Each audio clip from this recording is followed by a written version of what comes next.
third problem of a lead code, which is the series of must to do for interviews, which is remove duplicates from sorted array. Okay, so what it says that it given an integer array nums, कि हमें एक nums array दिया गया है, which is in non decreasing order, means in ascending order. Okay, हमें ascending order में क्या दिया है, जैसे एग्जांपल ले लेते हैं हम, नम्स में क्या दिया है, 1 1 2 2 3 4 and 5. Okay, what it says, we have to remove the duplicates in place, हमें इनके डुप्लीकेट्स हटाने हैं इन प्लेस, मतलब एक यूनिक एलिमेंट एक ही बार होना चाहिए और ऑर्डर भी हमें सेम रखना है. देन हमें बताना है कि कितने यूनिक एलिमेंट है इस नम्स में. Got it.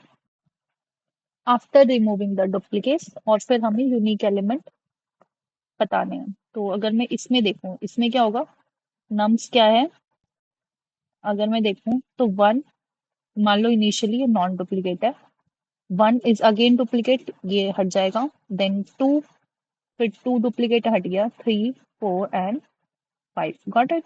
तो यहाँ पर k क्या हो गया, विच इज 5, और ये हमारा न्यू नम हो गया जिसके अंदर सारे के सारे नॉन डुप्लीकेट एरे है, नॉन डुप्लीकेट एलिमेंट है.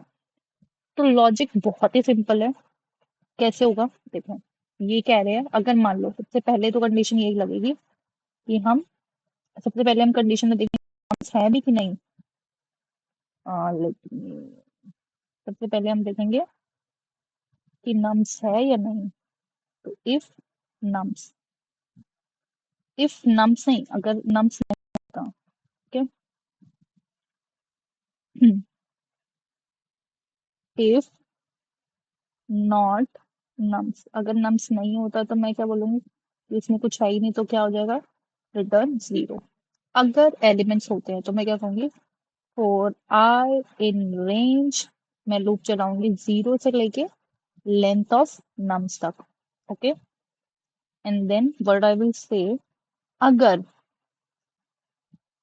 और यहाँ पर मैंने एक वेरिएबल कंसिडर कर दिया 1, k1, मतलब इनिशियली वो 1 है, और यहाँ पर ये 0 से ना लेके मैं फर्स्ट एलिमेंट से लूंगी, क्योंकि फर्स्ट यूनिक होगा ही होगा ना, करेक्ट.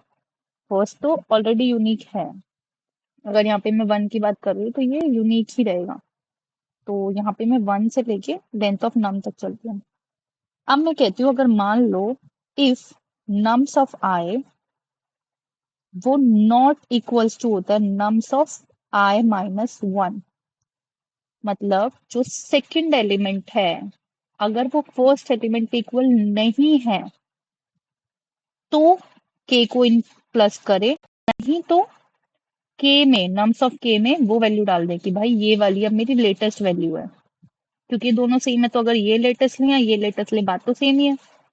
अगर ये इक्वल नहीं होते, लेकिन अभी ये इक्वल है, तो हम k को इंक्रीज नहीं करेंगे. लेकिन इस केस में देखते हैं, ठीक है, इस केस में क्या है, ये अनइक्वल है, तो इस केस में क्या हो जाएगा, nums of k equals to nums of i. Got it.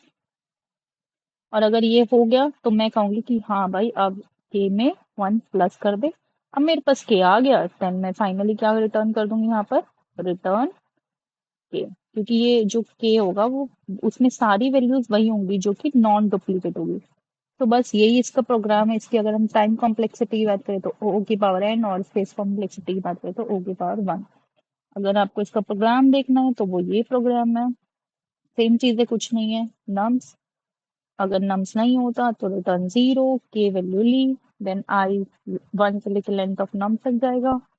अगर नम्स ऑफ आई इस मतलब जो करंट इंडेक्स है और जो प्रीवियस इंडेक्स है वो दोनों की वैल्यू अगर सेम नहीं होती, देन उस केस में हम k में वो वैल्यूज डालेंगे, अदरवाइज उसको स्किप कर देंगे. जैसे अगर मैं ये वाली वैल्यू लूँ, यहाँ पर भी 1 है और यहाँ पर भी 1 है, तो ये दोनों सेम है, तो ये यहाँ पर स्किप हो जाएगा, ये वाला, यहाँ पर k सेम ही रहा. लेकिन अगर इसमें और इसमें करेंगे तो k की वैल्यू इंक्रीज हो गई, बिकॉज ये दोनों डुप्लीकेट है, तो k हो जाएगा यहाँ पे 2. Okay, got it.